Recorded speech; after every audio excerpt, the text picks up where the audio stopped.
Dengar kata akuntansi, apa yang langsung kebayang? Tumpukan kertas, angka-angka yang ribet, sama kantor-kantor besar yang kaku?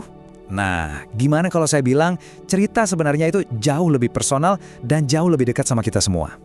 Kebanyakan orang mikirnya gitu kan. Akuntansi itu kesannya kompleks, formal, dan ya jujur aja agak jauh deh dari hidup kita sehari-hari. Tapi beneran gitu. Kita tuh sering banget mikir kekuatan akuntansi adanya di gedung-gedung pencakar langit. Padahal kekuatan sejatinya justru dimulai dari tempat yang paling kecil, yang paling personal. Oke, kita bedah bareng-bareng ya. Oke, kita mulai dari tempat yang paling dekat sama kita semua. Bukan perusahaan, bukan bisnis besar, tapi dompet kita sendiri.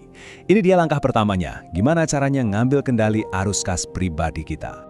Pernah nggak sih ngerasa gaji itu kayak mampir doang di rekening, terus tiba-tiba hilang gitu aja? Wah, Anda nggak sendirian. Ini masalah klasik banget. Coba kita lihat kasusnya Andi, seorang karyawan yang tadinya selalu bingung, duit gue kemana aja ya? Sampai akhirnya dia mutusin buat melakukan sesuatu. Dengan nerapin prinsip akuntansi paling dasar, yaitu ya cuma nyatet pemasukan sama pengeluaran, Andi dapat sesuatu yang super berharga, kejelasan. Dia nggak lagi nebak-nebak. Sekarang untuk pertama kalinya dia tahu persis tiap rupiahnya itu lari kemana. Jadi intinya gini, tindakan yang kelihatannya sepele ini mengubah kekacauan jadi kejelasan. Andi sekarang jadi bisa lihat, oh pos ini kayaknya bisa dikurangin. Terus dia bisa merencanakan tabungannya dengan lebih benar. Dan yang paling penting, dia ngerasa megang kendali penuh atas keuangannya. Powerful banget kan? Nah, sekarang kita udah lihat gimana akuntansi bekerja di level pribadi. Coba kita naik satu tingkat, kita lihat gimana konsep ini bisa jadi bahan bakar buat usaha kecil. Ini nih, penyakit klasiknya banyak UMKM. Uang pribadi kecampur sama uang bisnis. Mereka sibuk kerja, duit masuk keluar, tapi pas akhir bulan mereka bingung. Ini bisnis gue sebenarnya untung, apa cuma muter-muter di situ aja? Nah, ini ceritanya Ibu Wati sama bisnis cateringnya. Dulu, yang dia tahu cuma total uang masuk.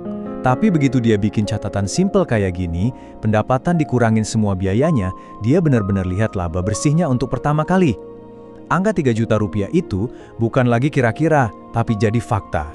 Kejelasan ini ngasih dia kekuatan.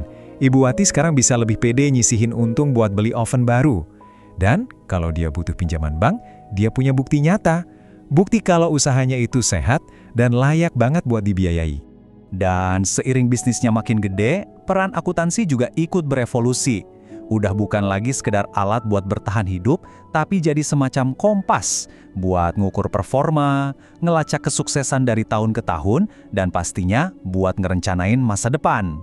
Oke, sekarang kita naik level lagi. Kita akan lihat gimana data akuntansi ini jadi bahasanya para manajer, investor, dan bank. Bahasa yang mereka pakai buat ngambil keputusan-keputusan penting. Intinya gini, laporan keuangan itu ibarat rapornya perusahaan. Ini bukan cuma deretan angka, tapi sebuah cerita. Cerita yang terstruktur tentang gimana bisnis itu jalan dan seberapa sehat kondisinya. Buat seorang manajer, data ini tuh kayak peta jalan. Mereka nggak lagi ambil keputusan cuma pakai feeling. Kalau laporan nunjukin biaya naik misalnya, mereka bisa langsung gerak cepat cari solusinya. Ini proses mengubah data mentah jadi aksi yang strategis. Nah, buat investor, laba gede itu belum tentu berarti investasi yang bagus. Laporan keuangan ngebantu mereka ngelihat gambaran lengkapnya. Di satu sisi, ada laba yang kelihatannya oke banget kayak di perusahaan B. Tapi di sisi lain, ada utang yang jadi beban. Tanpa informasi ini, investor bisa salah langkah loh. Padahal, perusahaan A yang risikonya lebih kecil mungkin jadi pilihan yang lebih aman. Dan buat bank atau pemberi pinjaman, wah ini udah jelas banget. Nggak ada laporan keuangan, ya nggak ada dasar buat percaya. Laporan ini tuh bukti kalau Anda bisa ngelola uang dan sanggup bayar utang. Syarat mutlak nggak bisa ditawar. Terakhir, ayo kita lihat gambaran paling besarnya. Gimana sih peran akuntansi di level masyarakat, mulai dari pemerintah sampai organisasi nirlaba. Uang pajak kita ya, anggaran buat bangun jalan, sekolah, rumah sakit, itu semua dikelola pakai prinsip akuntansi. Tujuannya simpel banget, mastiin setiap rupiah dari uang rakyat itu dipakai secara bertanggung jawab, transparan, dan bisa dipertanggungjawabkan. Ujung-ujungnya buat mencegah korupsi. Prinsip yang sama juga berlaku buat organisasi nirlaba. Mereka pakai akuntansi buat nunjukin kepada donatur kalau setiap sumbangan itu dikelola dengan baik dan dipakai sesuai misinya. Ini adalah fondasi dari kepercayaan.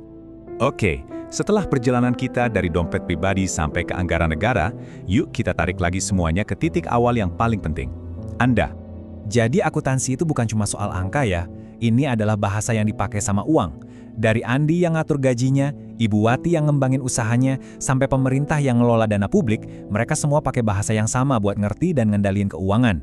Akuntansi itu ya bahasa universalnya. Jadi, pada akhirnya pertanyaannya balik lagi ke kita masing-masing. Kalau keuangan Anda bisa cerita apa yang bakal dikisahkannya?